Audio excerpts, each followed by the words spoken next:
महीना हो छठी माई के लामी के छठी माई के लामी के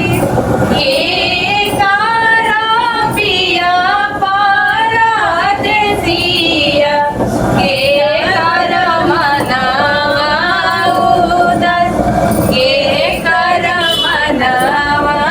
उदर सूरज बाबा के लाली लाली आँखिया छठी माई के लामी के छठी माई के लामी के निधि दे के पिया पारा देसिया उनु कर मनावा उदर उनु कर मनावा उदर प्रीति दे के पिया पारा देसिया उनु कर मनावा उदर उनु कर मनावा उदर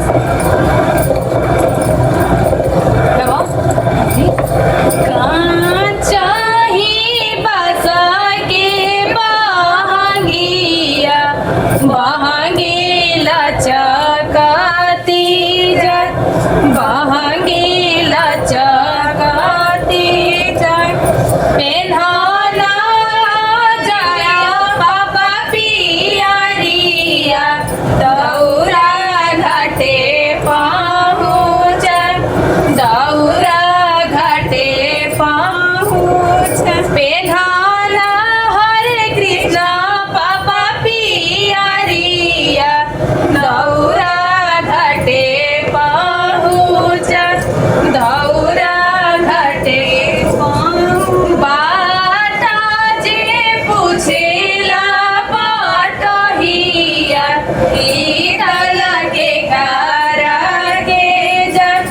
ईदल के कारा के जन आन्हारा हरे रे बाटहिया ईदल छठी माई के जन ईदल सूरज बाबा के जन चाही बसा के बहांगिया बहांगीला चकती जा बहांगीला चकती धाना सजाया बाबा पियारिया दौरा घाटे पहुँच दौरा घाटे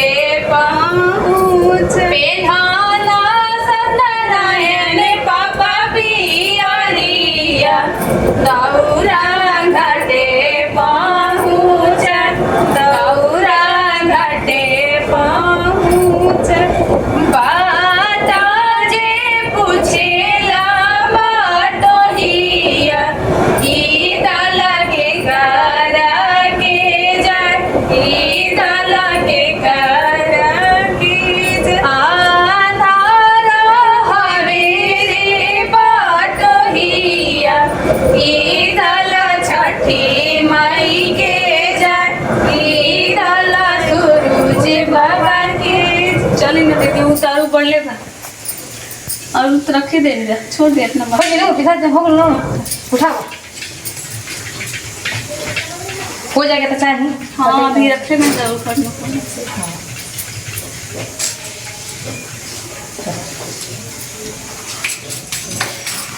हमनी के सबसे लेट हो पीछे पीछे ना हो आई गेहूं बस बका कर जाई छोड़ दी रख देवे के तब का कुछ नहीं बनाएगा के कुछ बने चलो उठाओ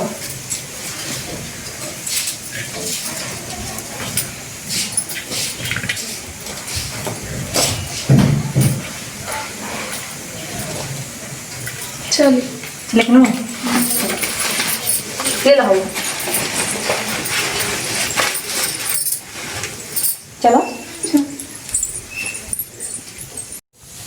आता बन हो जे तने चलो जल्दी जल्दी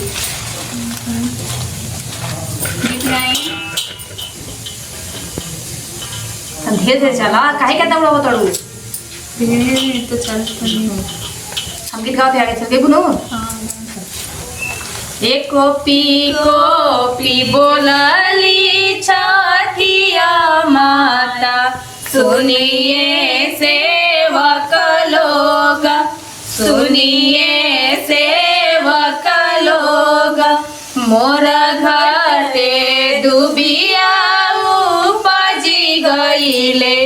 मकड़ी बसेड़ा लेली मकड़ी बसेड़ा लेली ए हाथ जोड़ी बोले सालेंदर सिंह सुनिए छठिया माता सुनिए छठिया माता ए रौरा घाटे दुबिया छिलाई देबो मकड़ी उजड़ी देबो मकड़ी उजड़ी देबो ए हाथ जोड़ी बोले जया सिंह सुनिए छठिया माता सुनिए छठिया माता ए रौरा घाटे दुबिया छिलाई देबो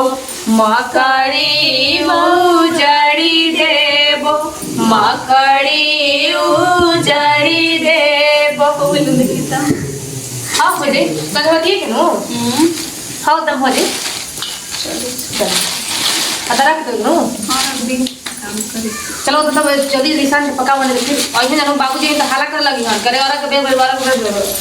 टाइम लगी रखे थोड़ी पकाओ तनी चलो और आग जोड़ आगे सुनो नो हाँ ठीक बा